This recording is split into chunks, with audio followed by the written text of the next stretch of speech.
Para bruder, suster, bapak, ibu, saudara-saudari, dan anak-anak terkasih, salam damai sejahtera, berkah dalem.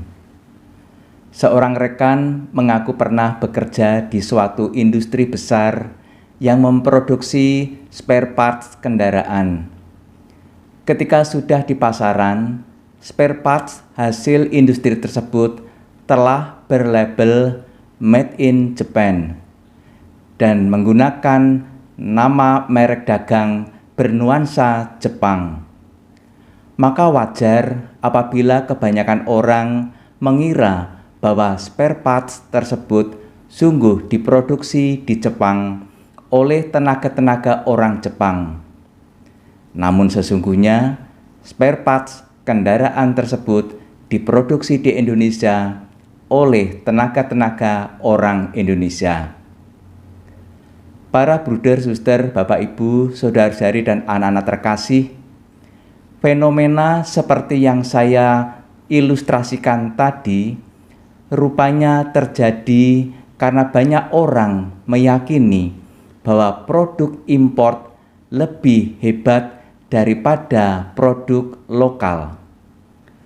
Orang merasa lebih mantap apabila menggunakan barang-barang berlabel Made in Japan, Made in USA, Made in Germany, dan seterusnya. Mentalitas seperti itu rupanya juga terjadi pada orang-orang Israel zaman dulu dalam menanggapi kehadiran para nabi, termasuk dalam menanggapi kehadiran Yesus sebagai Mesias. Dalam Injil Lukas yang kita renungkan pada minggu biasa keempat ini, terasa fenomena bahwa orang-orang Nazaret, kota asal Yesus, sesungguhnya mengakui kehebatan Yesus dalam memberikan pengajaran-pengajaran dan mujizat-mujizat. Namun, sekaligus mereka menolak Yesus karena mereka tahu bahwa Yesus hanyalah anak Yusuf, orang yang berasal dari kalangan mereka sendiri, orang yang bisa disebut sebagai hasil produk lokal Nazaret. Sikap penolakan orang-orang Nazaret terhadap Yesus saat itu sebenarnya juga telah dilakukan oleh para nenek moyang mereka zaman dulu ketika menanggapi kehadiran Nabi Elia dan Nabi Elisa.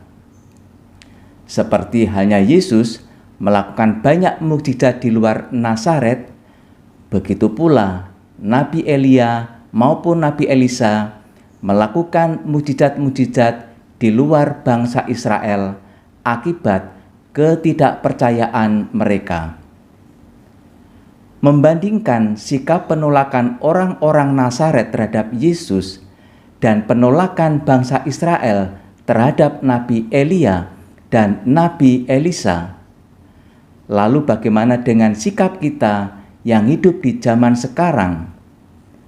Bagaimana sikap kita terhadap mereka yang melaksanakan tugas-tugas perutusan dari Allah sebagai prodiakon, katekis, ketua lingkungan atau wilayah yang notabene sungguh berasal dari lingkungan kita sendiri, yang kita tahu persis asal muasal dan latar belakang masa lalunya.